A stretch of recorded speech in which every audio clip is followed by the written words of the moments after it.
Hello everybody, welcome at Balloon Stuff Explanations 101. Today we're going to talk about what kind of balloon inflator do I need. All balloon artists ask themselves at one point, do I need to buy a professional balloon inflator? What kind? And is it really worth the investment? And what's the difference between all? Okay, let's start from the beginning. Maybe you just started as a balloon decorator and you're working from your home. And after a while, your business is slowly growing.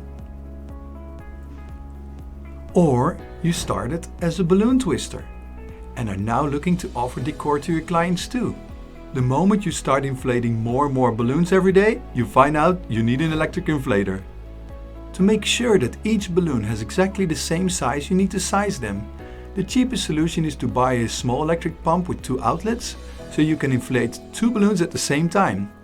With a sizing tool like a slider or a sizing box, you can measure the size of each balloon exactly. That takes a lot of extra time. Even if you're very good at it, you're still losing time. You won't be as quick as if you would use a machine with a built-in sizer.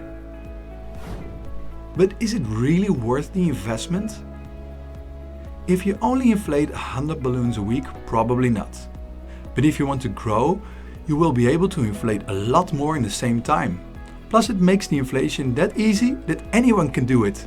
So it's more easy to extend your crew and grow. Imagine you are a carpenter. Your specialty is making handmade furniture. It doesn't matter how fast you are with a handsaw.